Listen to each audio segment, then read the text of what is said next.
Hi guys, it's Maynard and welcome to Tuesday Close of Business. We're really excited today because I think probably no bigger issue looms larger than what's going on in Washington, D.C. That's a blanket issue. And we've got a great friend of TPH and a great friend of energy here today, Congressman Bill Flores from the 17th District. Welcome, Bill. Great. Thank you, Maynard. Glad to be on. Well, Bill, while you stretch and get ready for our tough questions, why don't we do a quick run through with the guys and set the stage, help us all understand what's going on.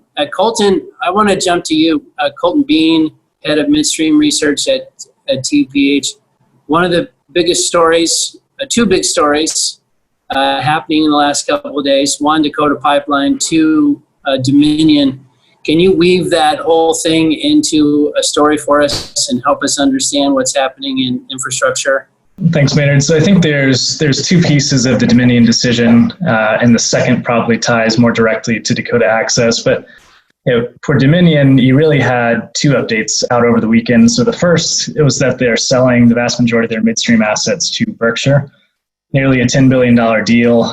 I think it is a little bit notable that the valuation came in a bit lower than what we've seen historically. And so I think you're seeing the deals from the 2016, 2017 vintage are now shifting from growth type multiples to effectively cash flow. And so I think that factors into the valuation there. But the second part of that deal was their decision to also cancel the Atlantic Coast Pipeline. And really that's a function of delay. And so this pipe was originally conceived in 2014, so 6 years in the making, and we've seen costs go from $4.5 to $5 billion up to $8 billion. And at this point in time, there was still quite a bit of regulatory uncertainty, and so they made the decision to not commit additional shareholder capital, go ahead and pull the plug there and officially cancel that project.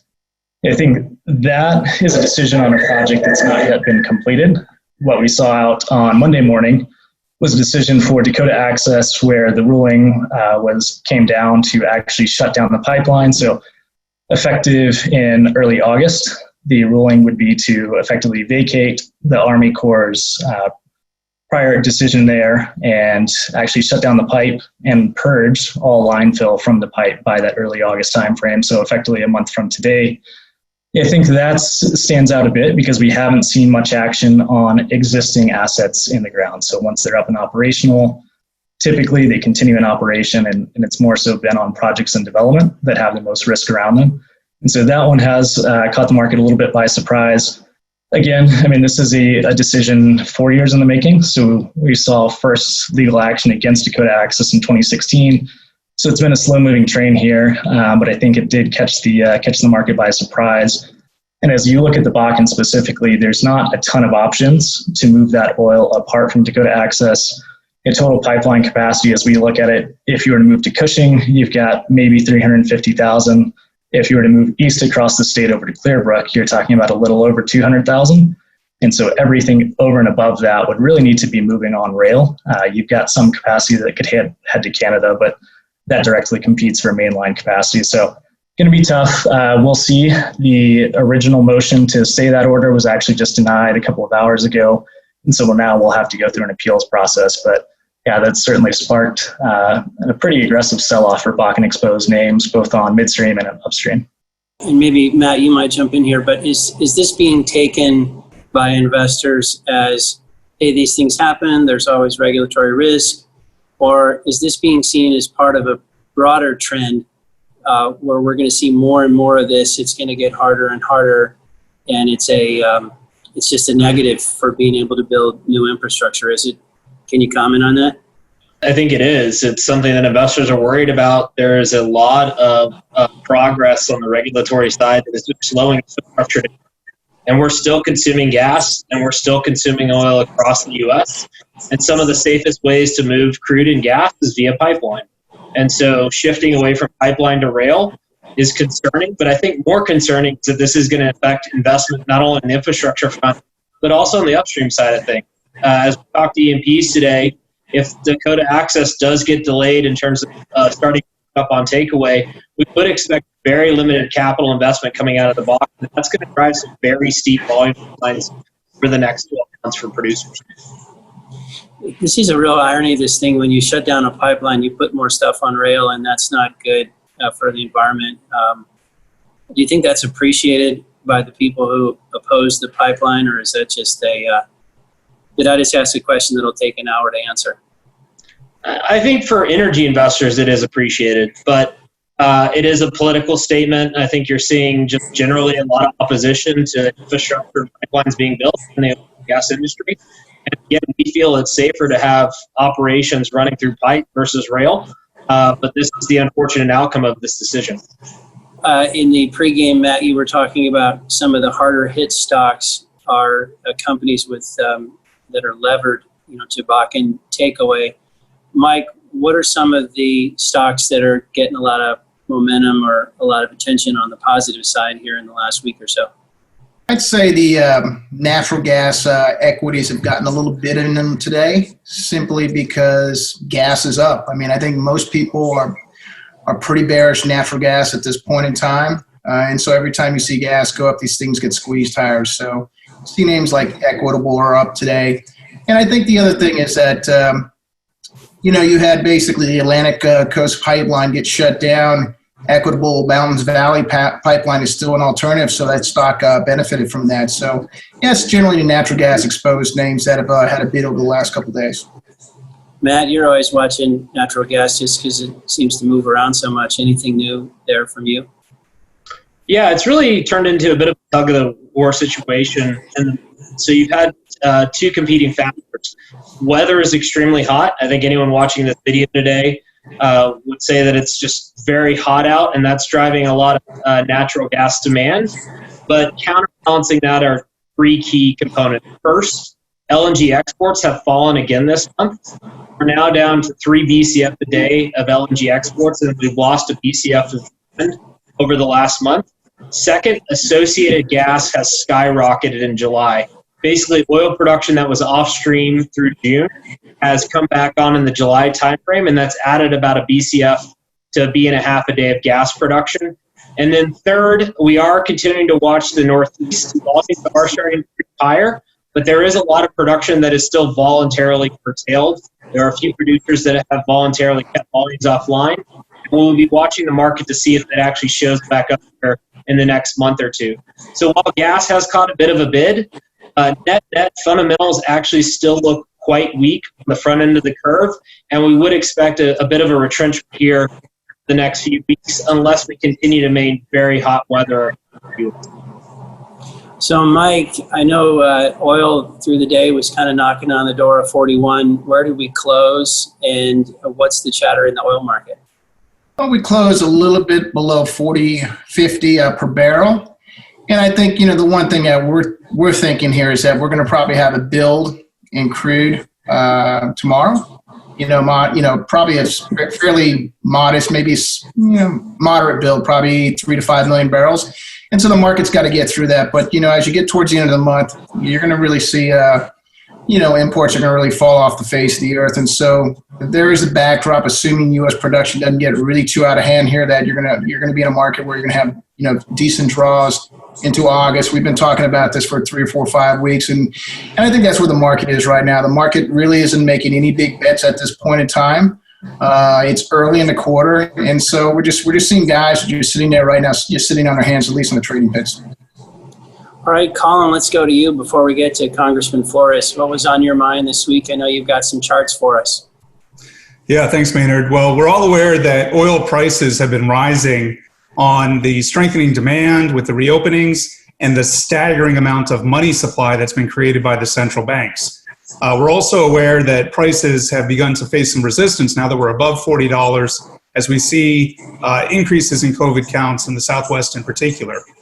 It may be less appreciated what's happening with underlying volatility. If you take a look at this first chart, you'll see here one of our signature representations of realized volatility against time spreads. And the punchline here is that we've fallen out of the red zone.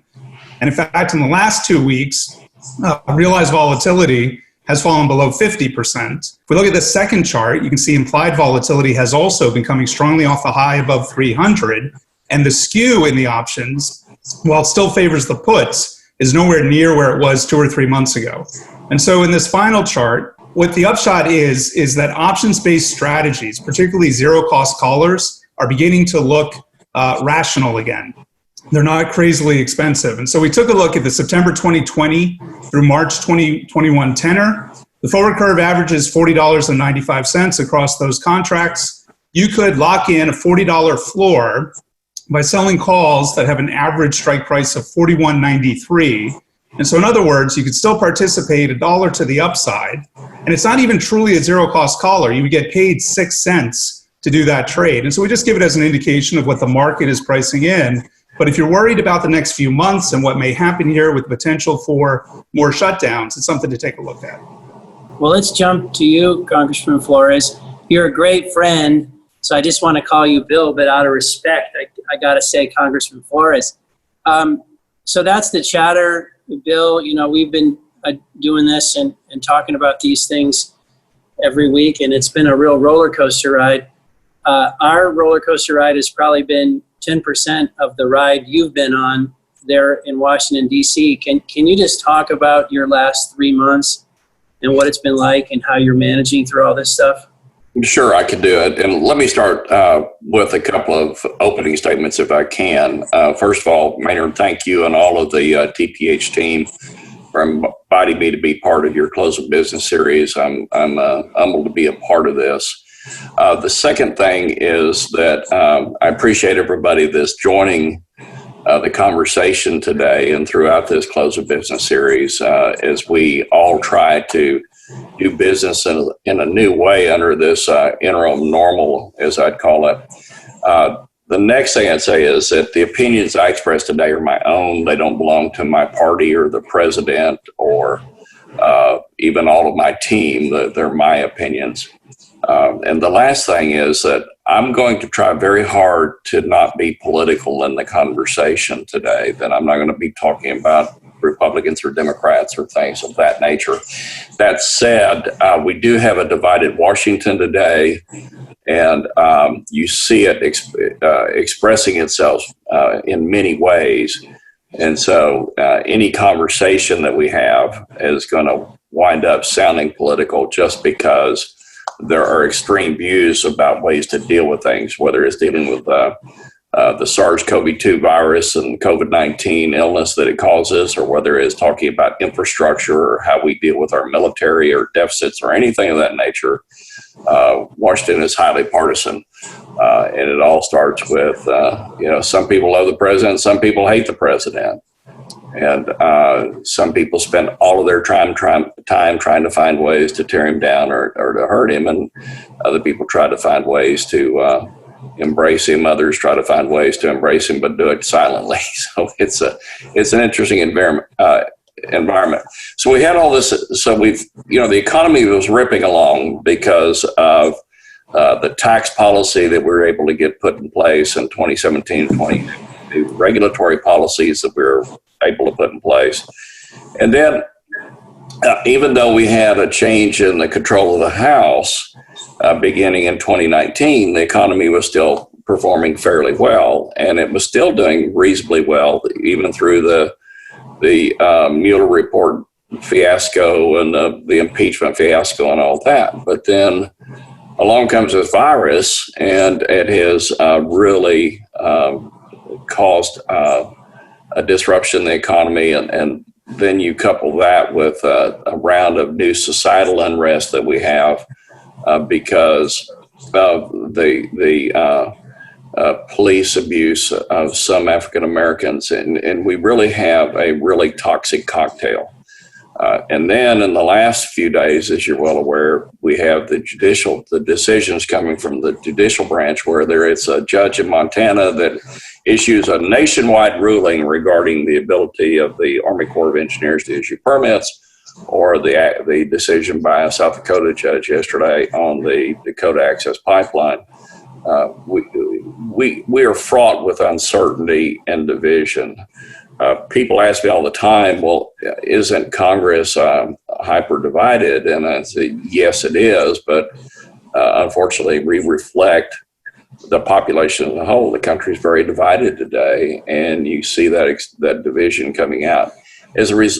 the bottom line is on this is things that normally used to be bipartisan are not anymore. Take the National Defense Authorization Act, the Defense Act that Congress passes every year for 6 decades. That was always a bipartisan bill until last year. And then last year, the House passed a very hyper-partisan bill. Fortunately, we got back on track this year. Just last week, the House Armed Services Committee passed an NDAA committee on an almost unanimous basis. So my hope is that it will come out, that it will pass the House in the next few weeks and then go to conference with the Senate. We'll have a good bipartisan bill. On the other hand, we had an infrastructure bill that passed the House last week that was very partisan. It's always been bipartisan. This bill does very little to focus on roads and bridges and airports and things like that you'd normally expect in an infrastructure bill. And instead, it has huge components of the Green New Deal in it. It focuses on urban populations. It ignores rural populations. It's a disaster, and it will never become law. And that's a shame because Congress works best when it works on a bipartisan basis. If you look at the Congress of 2017 and 2018, the 115th Congress, we put 440 plus bills on the president's desk, and 99% of them were bipartisan. And so that was an era of pretty good progress, and we saw it through economic stability or economic growth, and we saw it through America's reemergence as a global power, or its reaffirmation as a global power. And then starting this past year in 2019 to 2020, we've seen very little bipartisan get done, except when it comes to responses to COVID-19. And even then we had delays because of partisanship, and we've had some bills that have passed that will not go anywhere, like the HEROES Act will not go anywhere. So my hope is that when Congress goes back into session in a couple of weeks, that we can look at the infrastructure bill, try to get something done bipartisan. Not likely. Hopefully we'll get a bipartisan military bill or defense bill. Hopefully we'll get another round of bipartisanship when it comes to COVID-19 stimulus. But things that are not going to be taken care of are things like the debt and deficits. Everybody seems to have forgotten about that. That still concerns me greatly because of the long-term impact, but I don't see a lot happening there. So I'm sorry that was kind of all over the world. No, that gets us going. That gives you an idea of the challenges that folks in my position that policymakers have to deal with. Well, and I love what you said about, trying to keep this in the center of the fairway, which we're all trying to do. I think it gets hard, at least in energy land. There's such a difference of opinion between the Republican and Democratic parties around energy. And then there's, within the Democratic Party, there seems to be, there are more moderate views of energy, and then there are more, I don't mean to malign them, but there are, I guess you'd call the progressive wing of the party views it very differently. So I think in energy land, we're watching all this saying, gosh, judges are shooting down our pipelines, and there's a possibility that you get administration change here, and there's a possibility within that administration change that you get people who just are very anti-oil and gas, and it's just disconcerting. I agree with you, Maynard. There is an element. There used to be a part of the Democratic Party that believed in the value of fossil fuels, believed in what it does in terms of economic growth, and believed in the huge changes the industry's made to be environmentally responsible. And then almost all of the Republicans believe that way. But there have been a huge shift just in the past couple of years on that. You find very few on the Democratic side that believe in the value of fossil fuels and believe them to be inherently bad, despite the value that they add to the economies of the world, and the standard of living increases that are available, and that it's done environmentally friendly. And then we've also seen some on the Republican side that have sort of shifted that way as well. I mean, there was a carbon tax bill that was introduced that passed Congress last year that was actually introduced by a Republican, if you can believe it. And that's very anti-fossil fuel. So that plus the decisions by the judges, it's going to be a tough sled for the fossil fuel industry for the foreseeable future. And then if there is a change in the Senate and a change in the White House, it's going to be really tough sledding after that. Well, I guess one question for you. I heard Mark Mills wrote an article earlier this week where he was talking about if we change our energy sources and we increasingly are using renewables and things like that, and we all know why we're going to make some of those choices, a lot of those minerals do not come from the United States. Right. And, we had a guest on last week, Dan Neff, who was reminding us all of the late 70s and gasoline lines and American malaise. And are you surprised sometimes how quickly, from a security standpoint, we blew right through American energy independence? Like, isn't this great?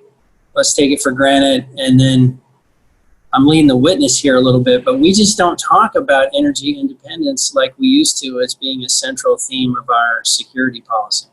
Yeah, and that's a surprise to me, and not only because of the ignorance of energy independence has become a little bit more bipartisan than I'd like it to be. I mean, I know there are several people on the left that don't care if we're energy independent or not. They don't see it as being a value.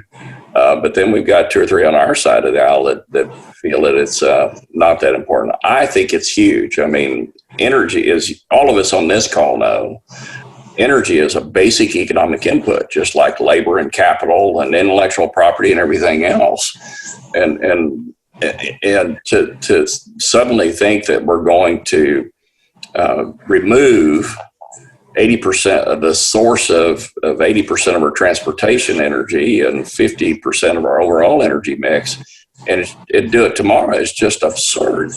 And to think about what it does to us, not only economically, but from a national security standpoint. I mean, if we have to become dependent on rare earth minerals from other countries, I think that makes us very vulnerable. I mean, we could be taken hostage. The other thing too is in order to make a lot of these renewable sources work, you have to use some sort of a storage solution, and the most efficient storage solution today is the lithium battery. But look at the inherent environmental dangers that come with that, and the lithium is gnarly. If it gets in the environment, it's bad. And then you've got all these conflict minerals that are involved in those batteries. To me, we're not being very smart about this. And so even if you have a megawatt of renewable energy available, you've got to have a megawatt of some kind of spinning reserves energy available. And that's typically going to be done by some sort of fossil fuel, either natural gas or coal. Do you think, Bill, and I'm trying to keep this in the spirit of just making progress and bipartisanship, if the pro-fossil fuel people in Washington led a little more on climate and the environment, if they could grab those policy areas, do you think we could bring all of Washington into more balance? Because it just sort of seems like right now you've got pro and con, and pro is very pro and con is very con, and there's really not an emerging middle that's trying to solve all this stuff. Well, I would say this. I think almost all, to speak of my side of the aisle for a while, because the left has always tried to characterize us as being climate deniers. And I would say that folks on my side of the aisle really leaned in on this issue. And we believe that the climate is changing, that we need to be more environmentally responsible, but we're going to solve it in ways the question is, how do you solve it, and over what time period do you solve it? And the other side wants to, turn off all your gas pumps, and suddenly everybody's got solar. I guess we'll have power during the day, but not at night. And then we want to work through this through conservation and innovation and things like that, but we're not getting a very good audience on that. So I'd say, I'd say that we all have the same dreams as far as how we get carbon emissions under control and how we take care of the environment. But the other side seems to have the microphone, and all they're shouting is anti-fossil fuel message. Well, I didn't do a good enough job introducing you, but I think most people know you were the CEO of an upstream company, the CFO of an upstream company, the CFO of a couple of offshore oil field service companies. So you know the industry. That puts you in a unique position up there. Have you found anybody else you can have a beer with and talk about the industry, or is it getting pretty lonely up there? Well, I used to. I mean, in the last Congress, you had folks like Gene Green from Houston, a Democrat, who understood the industry and understood the inherent value to our energy security and our economic security and our national security. And you had folks like Henry Cuellar. Henry is less able to lean in on this on a bipartisan basis because now he's a member of leadership of the other side of the aisle. But yeah, it's getting pretty lonely. And then you have some Republicans that have abandoned the fossil fuel industry for political purposes, and so it's a little bit tougher. Look, there's a solution to this, and what I think we need to do is come together on a bipartisan basis and say, what is our moonshot here, and how do we get there in a reasonable time period? And it's going to take, probably 4 or 5 decades to get there. But try to come up with what that North Star is, that moonshot, and then work together to get us there. And it's going to have things that environmentalists don't like that are perfect. I mean, for a long-term energy generation like nuclear, advanced nuclear, things of that nature. I guess one of the questions I would have is, how can we help? How can we engage from the industry side and help provide that microphone to get knowledge out into the general marketplace? Do you have any pearls of wisdom to share? Yes. I think by doing things like this, I mean, I was really impressed with the way that you all are leaning into this Close of Business series and continuing to invite guests that have differing viewpoints. Because I think even though we have different viewpoints, we're all going to agree on a couple of things. One is that energy independence is key for economic opportunity. It's going to be key for national security and economic security. And we're going to agree that we have to find ways to make the environment better. But it's just keep hosting us like this, and make sure that voices like mine are heard as well. And I'm not touting me. Don't get me wrong. I'm not trying to say that, but there are people out there that understand the macro environment that are not getting their voices heard today. Make sure those people are heard. The U.S. has a lot of scrutiny right now in the way that it's producing fossil fuels. And there seems to be some pretty easy wins for the industry in regards to tackling the way that we produce energy, but doing it in a clean and reliable way. Just curious your thoughts on that front, given that we are going to continue to consume natural gas and oil for the foreseeable future. Yeah. First of all, there are a couple of things I think we need to do. We as leaders in the energy industry, particularly on the fossil fuel side, don't do a good enough job of touting how much we've cleaned up the way we produce energy today. I mean, we produce it with such the sizes of the environmental footprint is so much smaller than it used to be. And I mean, we're the only industrialized country in the world that's had double-digit decreases in carbon emissions. We need to tout that.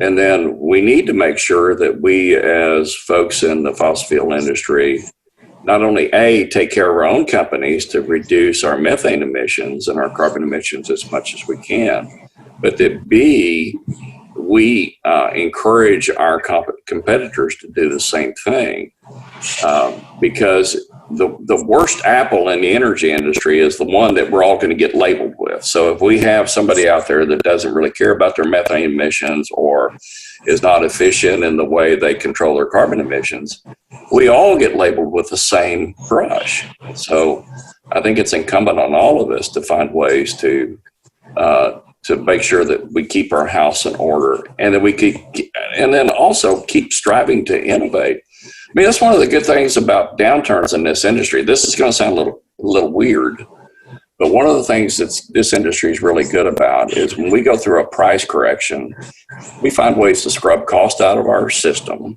and we find ways to innovate, and so that we are more productive and cleaner and more efficient. And so I think we've got some really exciting things in front of us if we'll just continue that practice of innovation. And my golly, we got to tell our story. I mean, our emissions in this country are down remarkably since 1990, more than the EU. If you look at the original cap and trade targets, when cap and trade passed back in the House in 2009, that's what caused me to run for Congress, because I thought it was a dumb bill. We're the only country in the world that's hit our emissions targets. So, and we didn't do it because we went to wind. Part of it is because we went to wind and solar, but most of it is because we went to natural gas. You mentioned the deficit, the debt. I know in a crisis you don't think about the tab, but wow, we really seem as a country that doesn't even seem to make the top 10 anymore, and we're spending like crazy.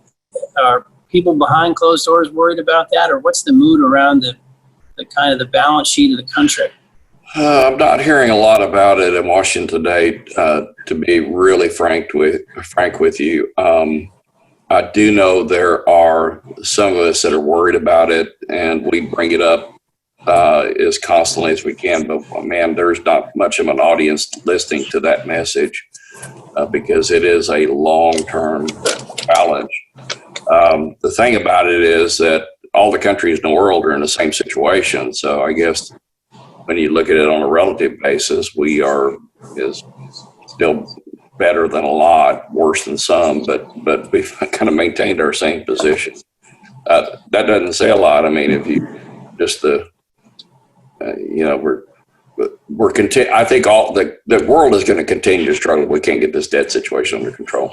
Well, look, you've been very generous with your time. Maybe as we wrap up here, tell us a couple of the good things that are going on that we probably don't know about. I think that the world has gotten awfully good.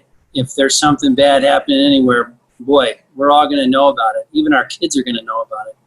What are a couple of good things happening that you think don't get much press? Yeah, let me say this. Just talking about the energy side for a minute. Some of the things we've seen come out of the administration when it comes to responding to the glut of oil and gas, or oil in particular, is the way that the Department of Energy was to be able to be innovative in terms of getting crude to fill the SPR, the Strategic Petroleum Reserve. They didn't have authorization to do it, and there was no government funding to do it, but they found a way within current statutes to allow companies to put their oil in and store it. And then the United States, the government took the payments, the rental payments, if you will, in the form of oil. And so that took a little bit of pressure off the glut that we had. So that's good news. I mean, that's just one small piece. The second thing is that moving to COVID-19, the SARS-CoV-2 virus for a minute, if you look at the remarkable pace of the way we've been able to respond to treat this virus and treat COVID-19, it is amazing. So you see this increasing level of infections, but the death count has stayed pretty flat to declining.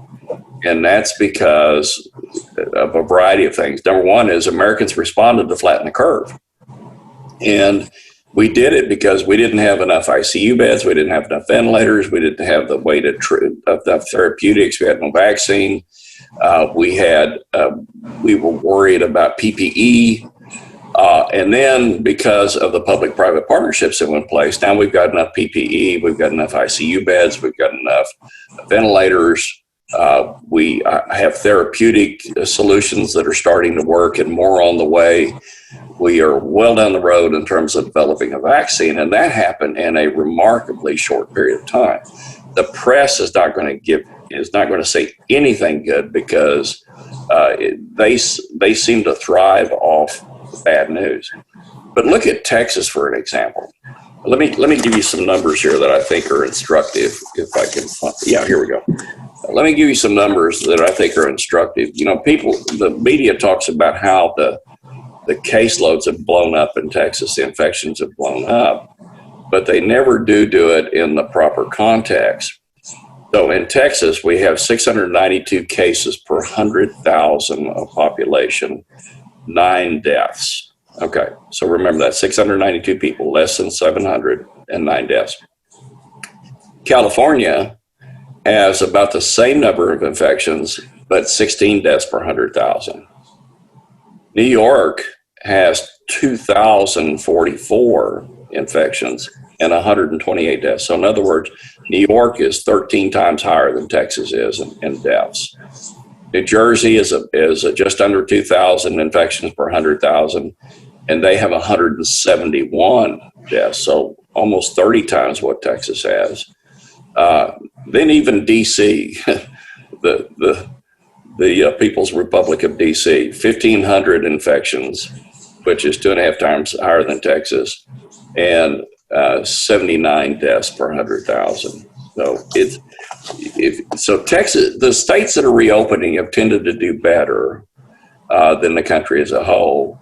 And so I'm hopeful people will look at the Texas model. People will look at what's happening in terms of the response to deal with this.